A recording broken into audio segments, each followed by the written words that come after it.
concluir os estudos bíblicos a respeito da relação entre fé cristã e política, uma vez que no domingo passado nós tivemos então um tempo de exercício da cidadania em nossa nação, quando nós votamos, exercemos o direito do voto, mas, como percebemos, pela vontade de Deus, pela providência de Deus, não somente no Estado, mas também em nosso país, nós ainda teremos uma nova participação, o segundo turno, como é chamado, e nós então vamos estender o assunto, vamos estudar ainda um pouco mais o tema. Ele tem sido importante, ele tem trazido esclarecimento para a igreja, tem trazido instrução para a igreja, e isso é necessário. E em meio a uma enxurrada, em meio a uma avalanche de informações que nós recebemos constantemente, é importante voltar a estudar o que diz a palavra do Senhor. E não confiem apenas nas informações que são compartilhadas, e muitas vezes elas são muito, eu diria, elas são muito sucintas, elas são muito pobres às vezes quanto às fontes. Nós não temos as informações. Por isso, a dica mais importante quando nós estudamos os assuntos, relacionando-os à palavra de Deus, que é o livro-texto para nós, nunca se esqueça disso, a Bíblia para nós é a única regra de fé e prática. Para o crente, a Bíblia é a única regra de fé e prática. Para uma igreja de tradição protestante reformada, a Bíblia é a única regra de fé e prática, e os documentos que nós confessamos, que nós adotamos, são aqueles que expõem a Escritura. Então, nós temos a Bíblia como a única regra de fé e prática, nós temos documentos como a nossa confissão de fé, por exemplo, e os catecismos, que nos ajudam a interpretar e a estudar corretamente a Bíblia. Então, ninguém lê a Bíblia e faz a sua própria interpretação. Não se engane quanto a isso. A Bíblia, ela precisa ser examinada, e este foi um dos resgates importantes da Reforma Protestante, o livre acesso e o livre exame da Escritura.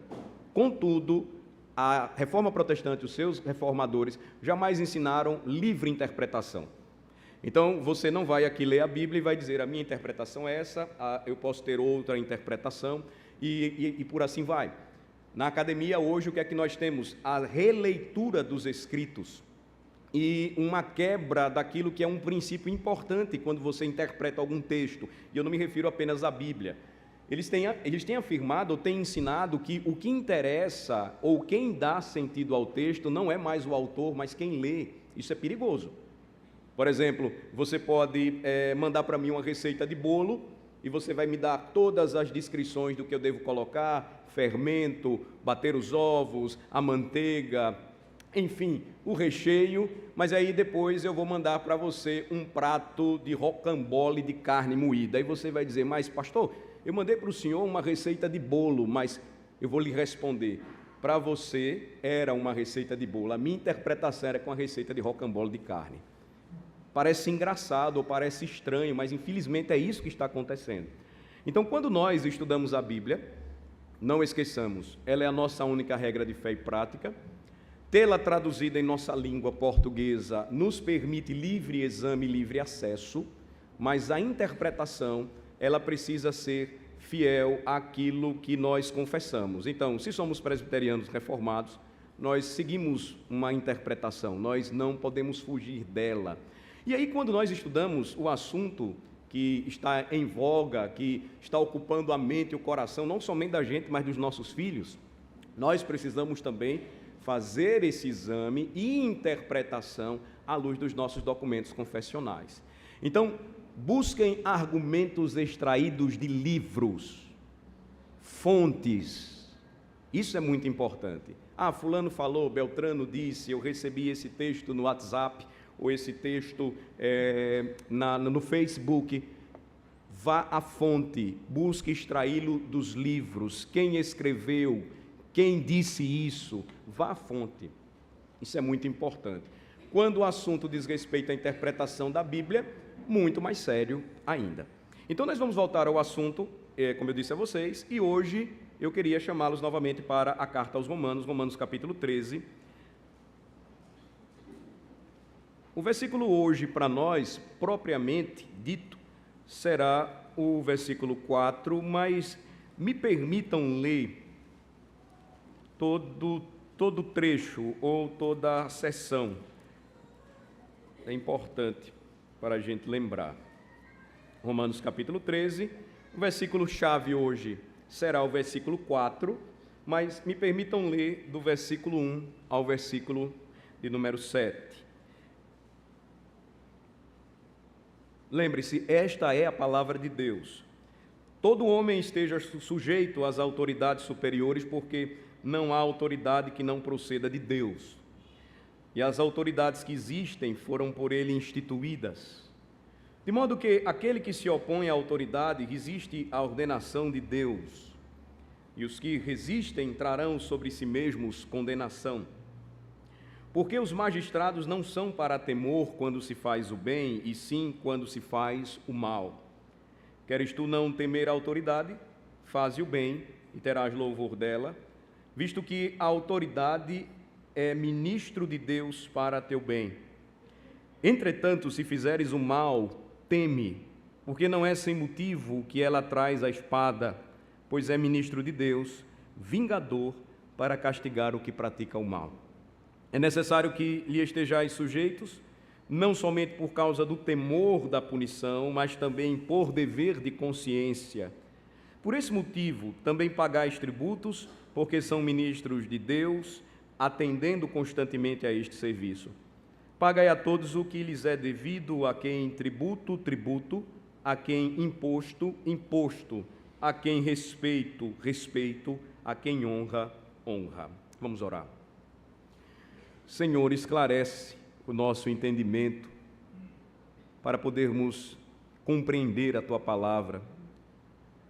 Nós pedimos isto, Senhor, humildemente, porque a nossa mente ela é limitada, a nossa mente ela não consegue enxergar verdades espirituais se não for pelo auxílio do Teu Santo Espírito. O Teu Santo Espírito é o nosso professor por excelência, é o nosso mestre por excelência.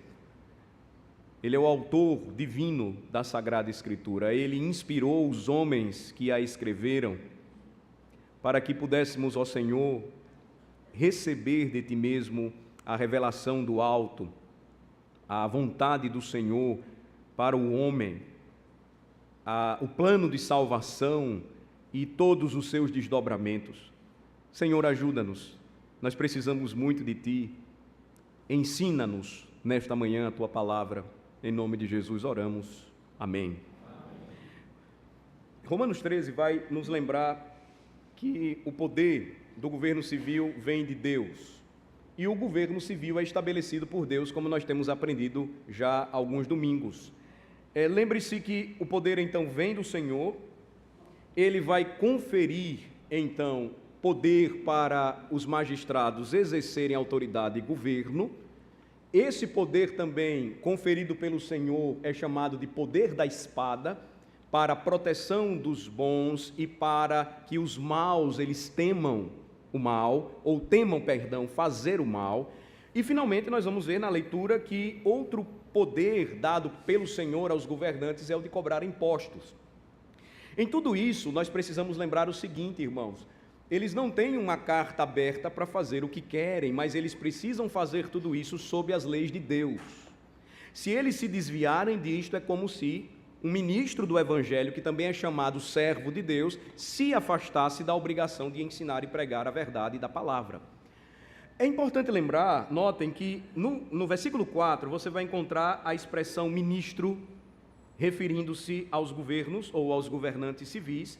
E na língua grega, a palavra ministro aqui, ela é diáconos, que é servo na língua grega, de onde vem a palavra diaconia também. Então, todo governante civil é constituído por Deus e ele é servo de Deus. Se ele age de forma desobediente, ele será um servo mau e desobediente, mas não deixa de ser servo de Deus. Agora, quando você vai comigo para o versículo de número 6, é interessante também. Você vai notar a palavra ministro, ela aparece novamente.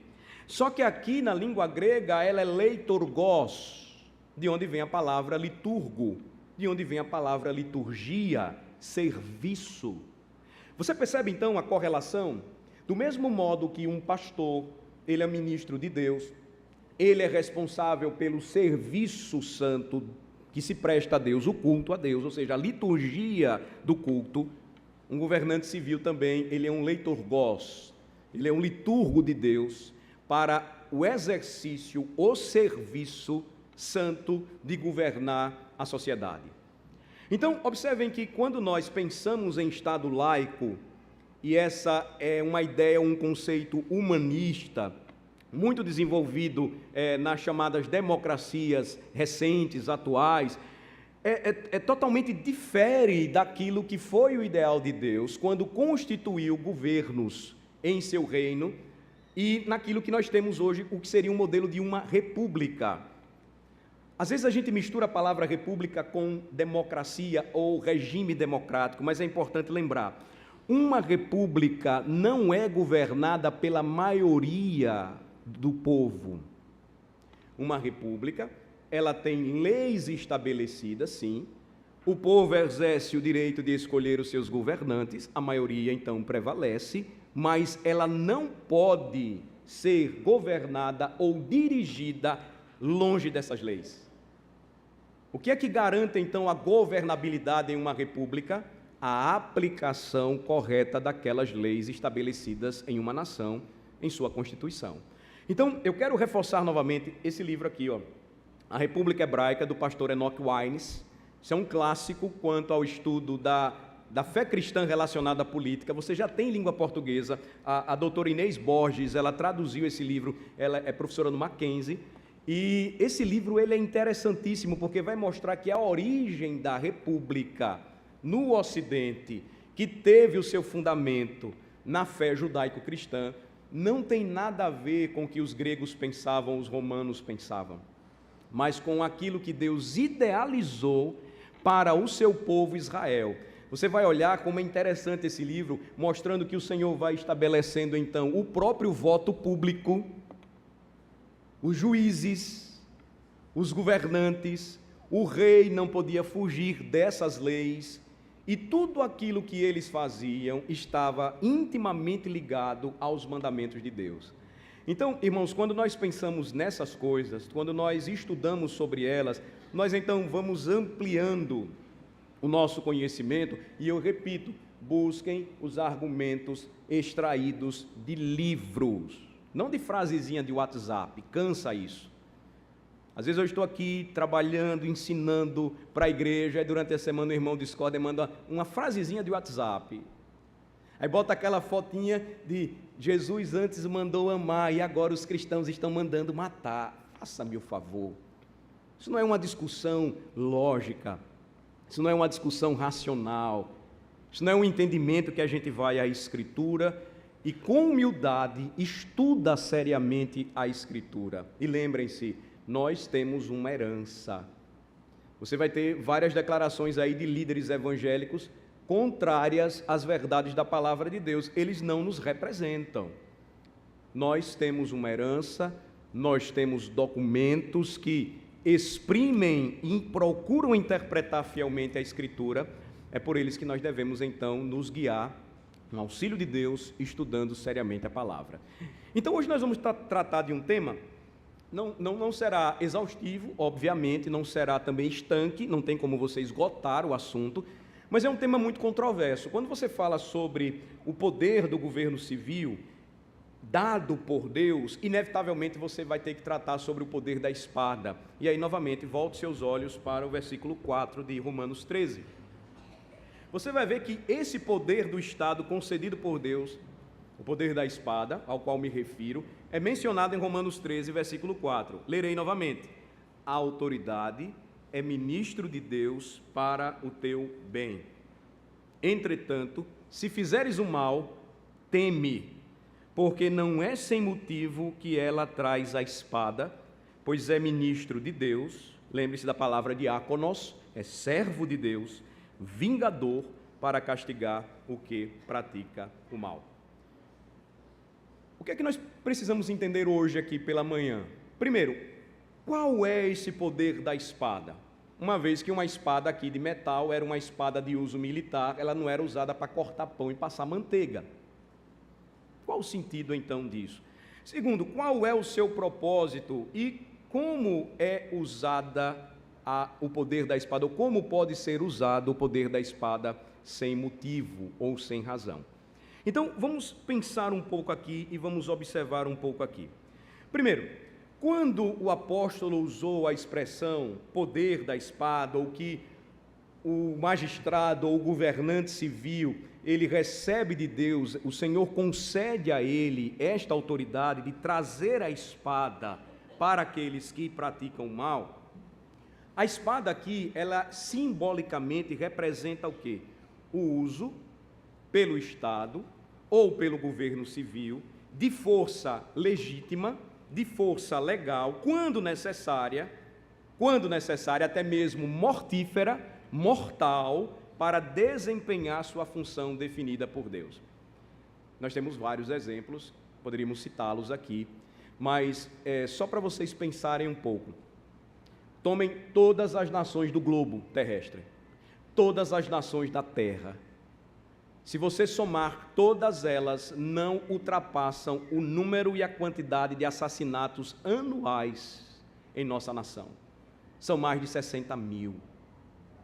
Veja, se a lógica correta, aplicada fosse que nós não devemos utilizar o ensino bíblico para refrear o mal chamado poder da espada e desse certo, o Brasil seria o país mais pacífico do planeta. Mas por que acontece o contrário? Ora, irmãos, sejamos lógicos. Aquele que deseja praticar o mal, aquele que intenta praticar o mal, o indivíduo que não se submete às leis de Deus, ele não precisa de leis. Ele vai procurar sempre quebrá-las, burlá-las, desobedecê-las. É por essa razão, então, que o Senhor estabelece, dá autoridade ao governo civil para usar de força legal, muitas vezes, infelizmente, mortal, para reforçar a sua lei e proteger as pessoas de bem dos malfeitores. Eu assistia o jornal local aqui, acredito que na quarta-feira, antes de vir à igreja, e uma das informações, na quinta-feira, melhor falando, e uma das notícias da noite foi de que um daqueles assassinos de um sargento de polícia, quer dizer, o que eu quero dizer com isso? Um dos agentes, um dos servidores para a promoção da segurança pública em nosso estado, um desses malfeitores, ele foi localizado pela polícia e, quando abordado, ele entrou em confronto com a polícia. O comentarista, então, do telejornal, um coronel já aposentado da Polícia Militar, ele disse que, naquela situação, não poderia haver outra resposta da força policial do que revidar e conter aquilo que ele estava fazendo para a proteção da sua própria vida e para a proteção da sociedade. O que foi que aconteceu? Infelizmente, ele foi abatido, ele veio a óbito, ele morreu. Por quê? Porque ele tentou ser mais forte do que as autoridades constituídas por Deus, que recebem do Senhor autorização para refrear o mal. Então, quando a gente pensa sobre isso, e veja como isso é interessante, e nós procuramos fazer uma correlação com o que a Bíblia diz, você vai então pensar comigo, mas pastor, veja só, o senhor pode então encontrar argumentos a respeito disso no Antigo Testamento, porque o Antigo Testamento é de um tempo mais antigo, de um tempo mais passado, algo mais assim atrasado, não é verdade? Olhem que Paulo está escrevendo já nos dias do Novo Testamento, está trazendo orientação e instrução em um contexto em que a igreja estava sendo perseguida, mas ele não podia negar o ensino todo da Escritura. E aí, veja só, eu queria chamar a atenção de vocês, uma passagem que ela é bem interessante nesse sentido. Quando você observa comigo, Lucas capítulo 3, versículo 14, veja só, o que é que você vai achar lá comigo? Que você vai encontrar lá comigo. Lucas capítulo 3, versículo 14.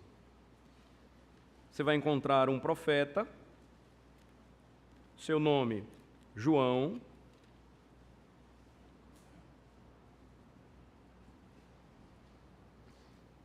eu vou pegar a partir do versículo 6 para vocês entenderem.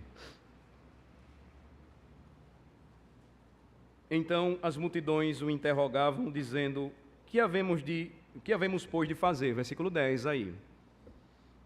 Respondeu-lhes: quem tiver 2 túnicas, reparta com quem não tem. E quem tiver comida, faça o mesmo. Foram também publicanos para serem batizados e perguntaram-lhe: mestre, que havemos de fazer? Respondeu-lhes: não cobreis mais do que o estipulado. Veja o que você está notando. O que João está dizendo: não deixem de exercer a sua vocação, mas corrijam os seus erros, arrependam-se dos seus pecados e façam bem. Aí quando você chega na questão dos soldados, olha que interessante, versículo 14, também soldados lhe perguntaram: e nós que faremos? João não disse: deixem de ser soldados, de lutar, de combater, ou até mesmo em combate, matar alguém por uma razão necessária.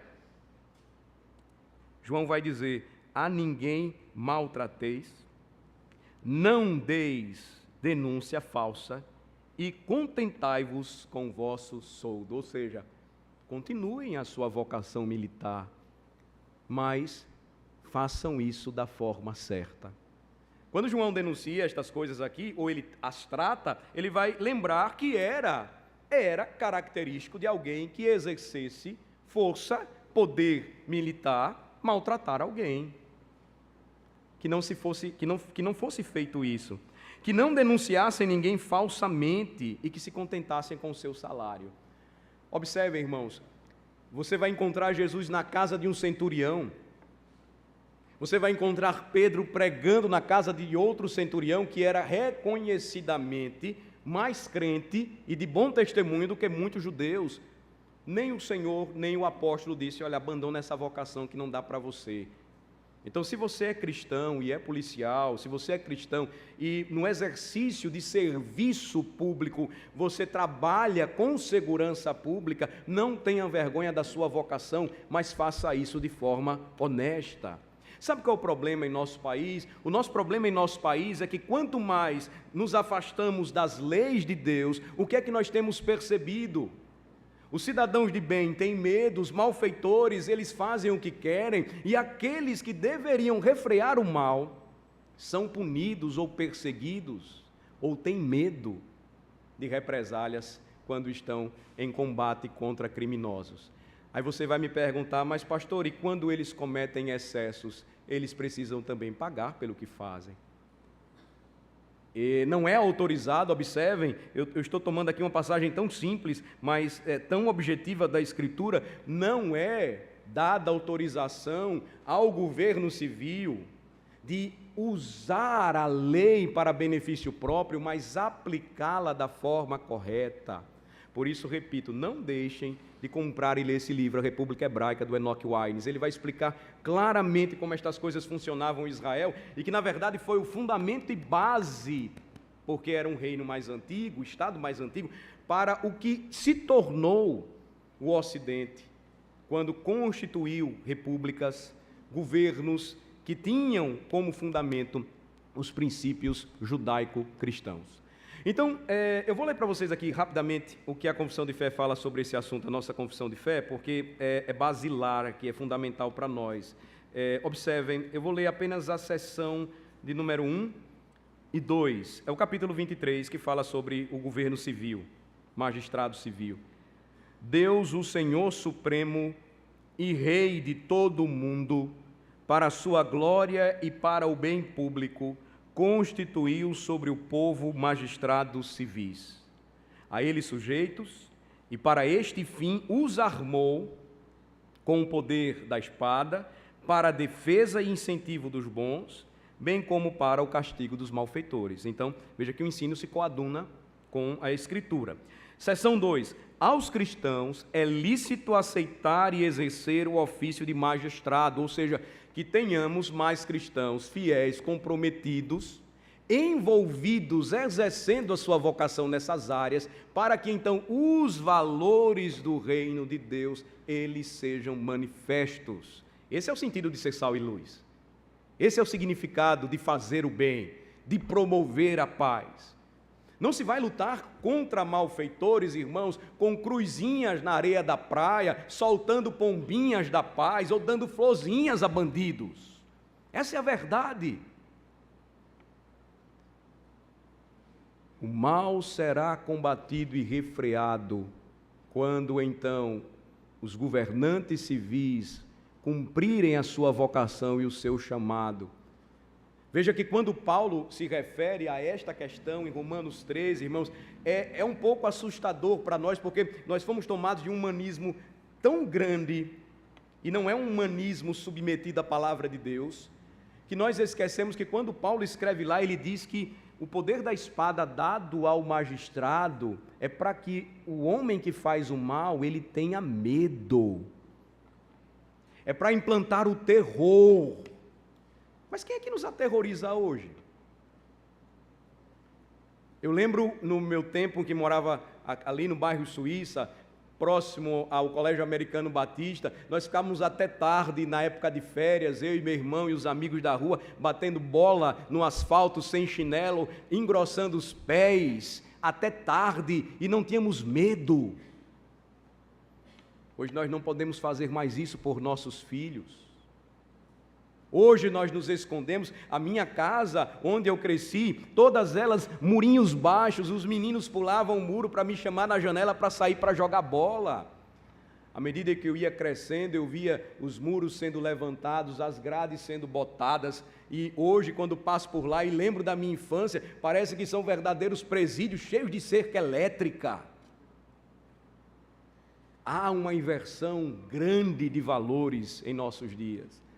E aqui, irmãos, perceba, eu não estou querendo dizer que nós vamos agora sair e será um verdadeiro faroeste em nossa nação, não. Os valores sendo aplicados corretamente, se os governantes voltarem os seus olhos para a sabedoria divina, as coisas certamente andariam muito bem, tudo funcionaria melhor, mas infelizmente não é isso que nós vemos. Você tem presídios abarrotados de homens em lugares onde você deveria colocar 10 ou 20, 50 ou 100. Isso é desumano. Também é desumano, porque as leis não estão sendo aplicadas da forma correta. Um homem estupra a filha de 13 anos, é preso, cumpre apenas 6 meses, sai, vai em sua casa, esfaqueia sua filha até a morte. Isso é justiça? Não.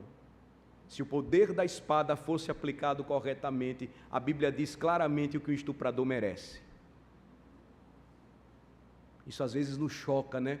Porque nós estamos com o cristianismo humanista de florzinha e pombinha da paz, mas não é assim que nós deveríamos encarar a situação. Nós estamos percebendo, irmãos, uma terrível inversão de valores. Recentemente, em nossa cidade, na mesma região, 2015, uma menina foi sequestrada, ela foi estuprada, e o pai estava lembrando, quando o criminoso foi preso, ele sorrindo disse: estuprei mesmo. Agora, recente, no mesmo lugar, um garotinho de 8 anos, morto, e os pais desesperados. Ele era de igreja assim como os nossos. Não é isso que devemos desejar para os nossos filhos no futuro. Um lugar onde o cidadão de bem possa andar tranquilamente com a sua família, não vir para a igreja como vem com medo, muitas senhoras assaltadas. Nós precisamos colocar seguranças na porta. Antigamente não era assim. Mas por que razão?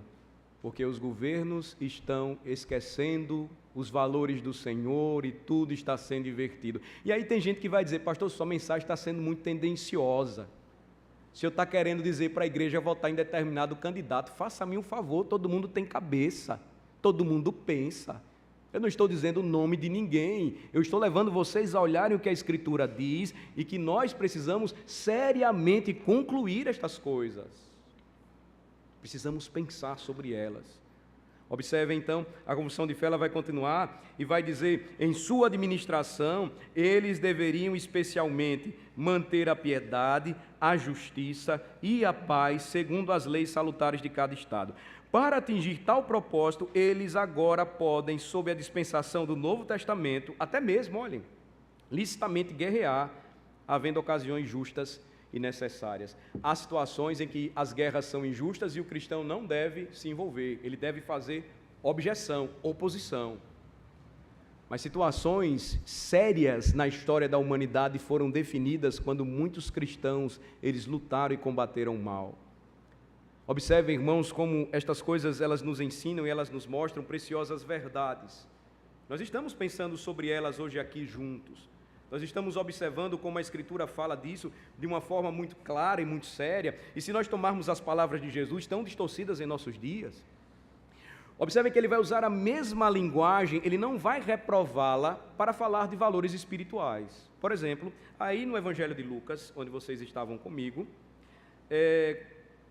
sigam para o capítulo 14. Observem que interessante.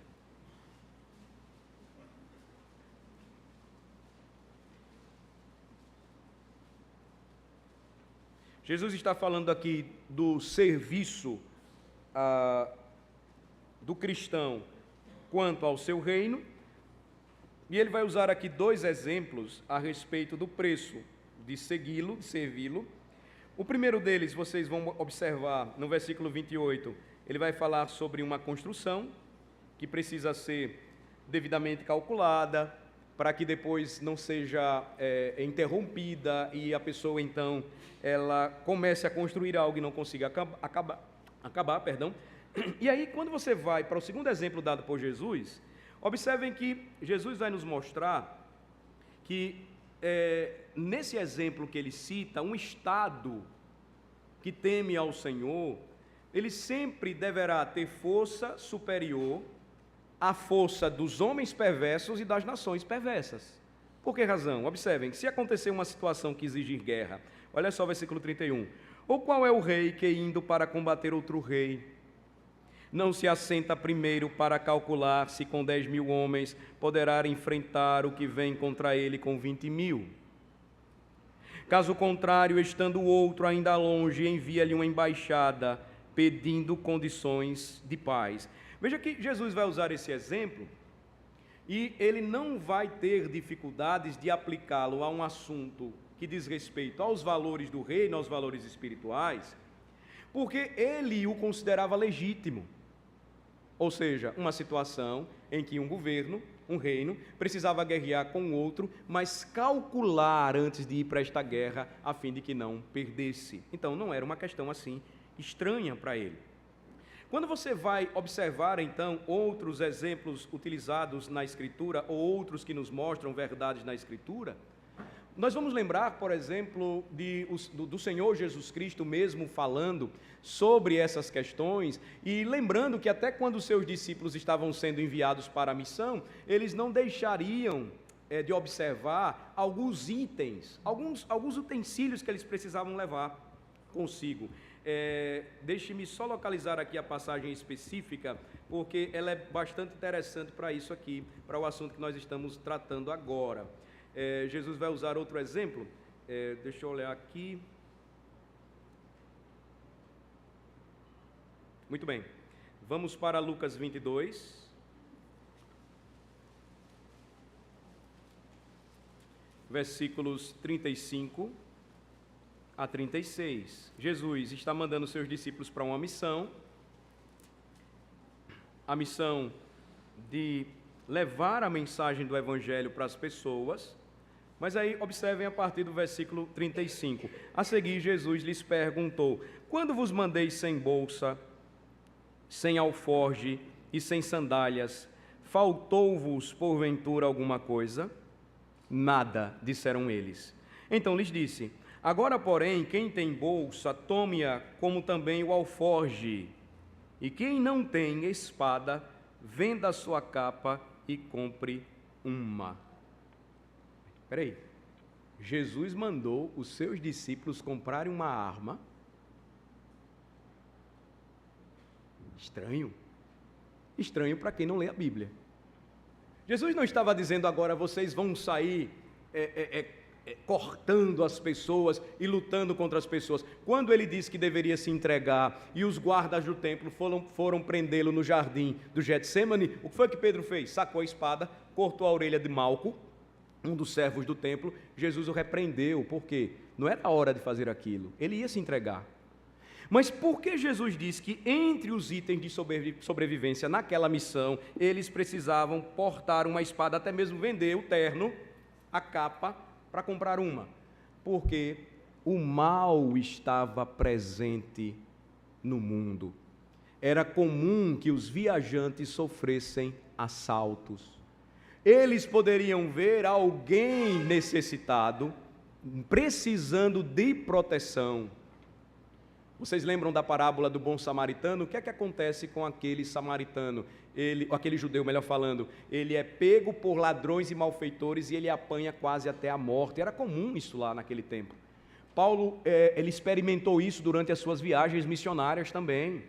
Então, observem, irmãos, que aquilo que muitas vezes nós pensamos ser esquisito ou ser estranho, o próprio Senhor Jesus Cristo admitia, sabia. Agora, sabe qual é a diferença? Sabe onde é que está o diferencial? O diferencial é que o cristão sempre buscará promover a paz, jamais a discórdia, jamais a ira, mas isso não tem nada a ver com defesa. Não tem nada a ver com defesa. Há uma história antiga de que quando os peregrinos, chamados puritanos, chegaram na Nova Inglaterra, e eles seguiam viagem, às vezes, longas caminhadas até as congregações, as igrejas aos domingos, porque eles moravam, às vezes, em situações um pouco mais espalhadas, que o pai, o marido, estava indo com a sua família e então pegou a sua espingarda. E aí a esposa disse, mas por que você vai levar para a igreja uma espingarda? Aí ele disse, para nossa proteção, pode ser que um urso apareça pelo caminho e eu precise defender vocês.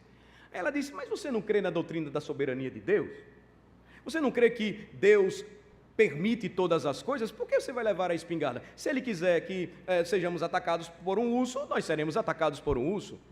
Sabiamente, então, aquele pai cristão respondeu, mas pode ser que em sua providência, Deus tenha decidido que o urso morra pelo tiro da minha espingarda.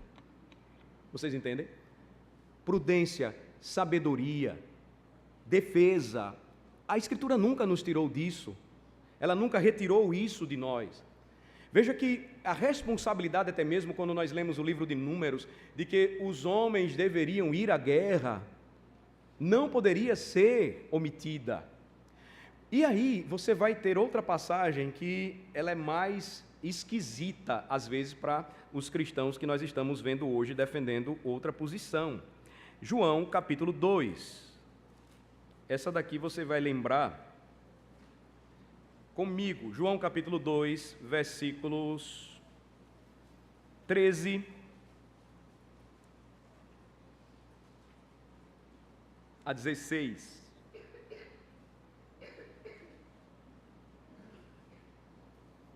Estando próxima a Páscoa dos judeus, subiu Jesus para Jerusalém. E encontrou no templo os que vendiam bois, ovelhas e pombas e também os cambistas assentados. Tendo feito um azorrague de cordas, expulsou todos do templo, bem como as ovelhas e os bois, derramou pelo chão o dinheiro dos cambistas, virou as mesas. E disse aos que vendiam as pombas, tirai daqui estas coisas, não façais da casa de meu pai casa de negócios. Pensem na cena, imaginem a cena. As mesas sendo viradas, pessoas pulando de todos os lados, correndo para fugir e Jesus dando chicotadas em todos eles. Sabe que era um azorrague de corda? Não era o cinturão do papai, não. Um azorrague de cordas tinha pedacinhos de metal, pedacinhos de ossos, era usado para castigar malfeitores, doía que só, abria feridas. Por que Jesus agiu daquela forma? Porque estavam mercadejando a palavra. Imagine se ele chegasse hoje em muitas igrejas, né? E passasse a chibatada em meio mundo de gente. As pessoas iam achar um absurdo o que Jesus fez. Mas aí eu pergunto a vocês, Jesus fez isso sempre? Foi uma situação específica. Mas lembrem-se que isso era uma imagem daquilo que acontecerá no final ou no dia do juízo. porque os homens que se rebelaram contra ele sofrerão. Mas aí você vai pegar outro argumento que é muito comum também, eu posso ter usado os argumentos aqui, mostrando a postura do próprio Cristo, que não era nada daquele Jesus pintado pelos franceses, loirinho, de olhinho azul, magrinho, não, ele era um carpinteiro, era um homem que trabalhava com madeira, era um homem de uma voz forte. Ele era o verdadeiro exemplo de masculinidade e virilidade que os nossos dias precisam novamente redescobrir e ver. De verdadeiro amor e piedade, de cuidado com os necessitados, mas de firmeza com os malfeitores. Isso não tem nada a ver, meus irmãos, com o discurso de ódio. Sabem por quê? Porque o próprio Senhor sabia que mesmo havendo disciplina da parte dos governos, e a Bíblia vai falar também de disciplinas domésticas, ou seja, se nós cuidamos bem da nossa casa, se a igreja funciona bem e aplica corretamente as disciplinas, as correções, e o Estado também o faz, nada disso é suficiente para o elemento essencial para a mudança de uma nação, que é Cristo. Ninguém está negando isso. Cristo, o Evangelho é que transforma. Você pode ensinar o seu filho, você pode torná-lo um cidadão de bem, mas ainda sem Cristo ele não terá salvação, é fato. Mas aí você pode usar, e aqui eu vou concluir, prometo a vocês, você vai então tomar aquele argumento, dentre esses, eu tentei mostrar as passagens mais comuns, aquele argumento que diz assim, mas pastor, veja só, o senhor lembra dos 10 mandamentos, o senhor conhece, o senhor sabe de cor, o senhor sabe o que está lá em Êxodo 20, versículo 13, vocês lembram? Vamos lá, Êxodo capítulo 20, versículo 13.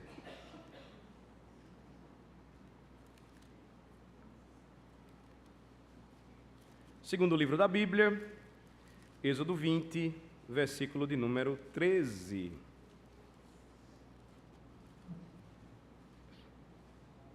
Sexto mandamento da lei de Deus, que diz, não matarás. Sexto mandamento diz, não matarás. Aí você vai dizer, pastor, e agora? Não matarás. É importante ir a fundo, por isso que eu disse, pesquisem. O que quer dizer a palavra na língua hebraica, descrita aqui como não matarás, na língua portuguesa? Não assassinarás. Não cometerás assassinato. Veja que o sentido da palavra hebraica é importante para a gente compreender, porque logo após a entrega da lei, o que é que você vai encontrar em Êxodo 21, versículo 12? Seria uma incoerência, você ia dizer, epa, achei um erro na Bíblia? Não, de forma nenhuma. Êxodo 21, versículo 12, diz assim, olha, quem ferir a outro, de modo que este morra, também será morto. O mandamento proíbe que você assassine, porque se você cometer assassinato, você paga com a vida. Essa é a questão. Agora, situações em que o governo exerce o poder da espada, quando necessário até a aplicação da pena capital, para crimes hediondos, a situação de defesa pessoal ou defesa de pessoas mais inocentes, quando necessária, essas questões elas são previstas na Escritura, ou seja, elas não são condenadas pela palavra, porque nessa situação o que está em jogo, um ser humano criado à imagem e semelhança de Deus. E aí geralmente o argumento que se usa é, mas você defende isso e é contra o aborto? Eu não estou entendendo. Aborto é assassinato também.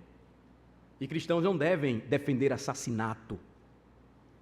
O que nós devemos rogar ao Senhor é que a nossa nação abra os seus olhos para uma realidade de uma crise profunda em várias áreas, inclusive da segurança pública. Inclusive o que muitos não enxergam, que um dos passos ou caminhos para o estabelecimento de um regime totalitário é desarmar o cidadão. Eu lembro que, quando se falava tanto do regime de exceção, que os historiadores de forma desonesta chamam de ditadura militar, porque numa ditadura militar você não poderia nem comprar arma. Quando o shopping Rio Mar foi construído aqui, eu ficava babando as arminhas na mesbla. Eu tinha 10 anos, eu olhava assim e ficava vendo elas lá na vitrine. Não existe isso em regime totalitário não, gente.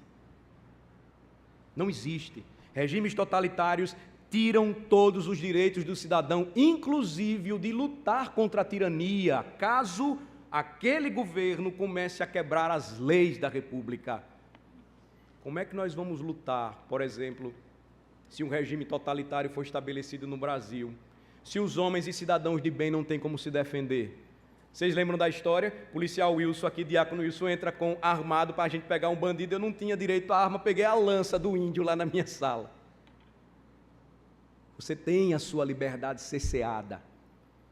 Entendamos, irmãos, então, de uma vez por todas, todos aqueles que tiram a vida de um ser humano criado à imagem e semelhança de Deus, eles ferem a santidade da vida, a santidade de Deus. Se os criminosos que mataram a vereadora Marielle no Rio de Janeiro forem pegos, qual deveria ser a penalidade para eles? Não serem alimentados pela família dela, que é o que acontece quando o criminoso é preso. Alimentados pela família dela, porque o Estado não tem dinheiro. Quem mantém o Estado somos nós. Eles deveriam pagar como a lei de Deus diz. Se ser humano tira a vida do outro ser humano de forma injusta, o mal só seria refreado quando os homens maus começassem a temer e saber que eles pagariam caro pelo que estão fazendo. Então, meus amados irmãos, despertemos a nossa consciência e enxerguemos o seguinte: esse é um trabalho que foi estabelecido por Deus, esta é uma vocação estabelecida por Deus, é uma ordem dada por Deus. Quando ela é pervertida, tudo se perverte, infelizmente. A igreja não pode entrar na esfera que não lhe pertence, mas ela deve continuar ensinando os valores do reino, e isto passa, repito, por uma séria conscientização dos nossos deveres, direitos e deveres. Isso vai valer para a formação dos nossos filhos. Quando a disciplina não começa a ser observada a partir dos lares brasileiros, o que é que nós estamos vendo para a nossa nação?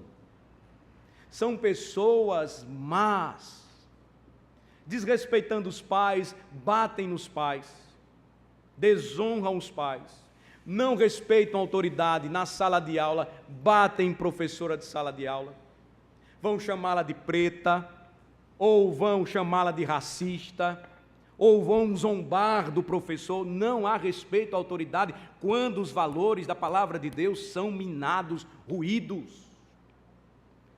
A sociedade cada vez mais se torna permissiva, e aí nós começamos a perceber como uma ditadura ou um sistema totalitário de forma clara começa a se implantar. Valores distorcidos, colocam-se as pessoas para brigarem entre si, começa a se estabelecer diferenças de raças, de crenças, não há mais liberdade de expressão, de religião, falta segurança e, consequentemente, as outras coisas. Lembremos, meus irmãos, essa instrução ela é necessária ainda hoje para o nosso tempo. É um tema difícil de se tratar. Às vezes nós pensamos assim, mas por que nós precisamos lembrar de tudo isso? Por que nós precisamos falar sobre todas estas coisas? Porque muito mais do que as batalhas que nós enfrentamos aqui, lembremos que as nossas batalhas maiores são espirituais, que a igreja precisa então cumprir o seu papel de pregação do Evangelho, anunciando aquele que derrotou Satanás e o seu reino de trevas, e é o que ele quer fazer valer no mundo e em nossa nação. E nós só poderemos agir e participar da dependência de Deus. Cantamos o Salmo 46, não confiamos em príncipes, em homens, mas no Senhor. E como é que nós vamos fazer isso? Entendendo cada um o seu chamado, a sua vocação, fazendo isso da forma honesta, da forma correta, e clamando ao Senhor que experimentemos aquilo que é o ideal de Deus, que o cidadão de bem produza, prospere, cultue ao seu Deus, viva livre em sua terra, e o cidadão mau ou malfeitor, que ele corra, tenha medo, porque o governo civil é ministro de Deus para tratar com a espada aqueles que desejam praticar o mal, tirar a vida do órfão, da viúva e do estrangeiro. Vamos orar. Ó Senhor nosso Deus, É importante para nós estudarmos a Tua palavra, mas toda a palavra. O Teu servo, o apóstolo Paulo, mesmo se despedindo dos presbíteros em Éfeso, ele disse: eu não deixei de anunciar a vocês todo o conselho de Deus. Nós sabemos, ó Senhor, que todo o conselho de Deus, concernente à Escritura, envolve também estudar temas delicados, difíceis, muitas vezes nós queremos passar por eles. Mas concede-nos, ó Senhor, o entendimento e a sabedoria do alto, para perceber que, longe de ser um discurso de ódio, um discurso que tenta promover o assassinato de pessoas, o que o Senhor nos ensina é que, quando os homens entenderem o lugar correto da aplicação das leis do Senhor para as nações, eles governarão de forma justa.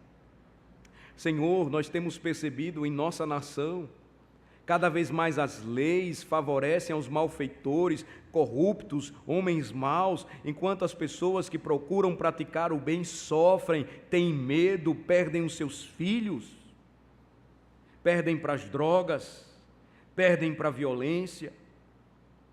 Senhor, desperta a Tua igreja para que ore por mudança, mas que, não confiando em homens, procure cumprir o seu chamado e vocação, sabendo que o elemento essencial que falta para a nossa nação é Jesus.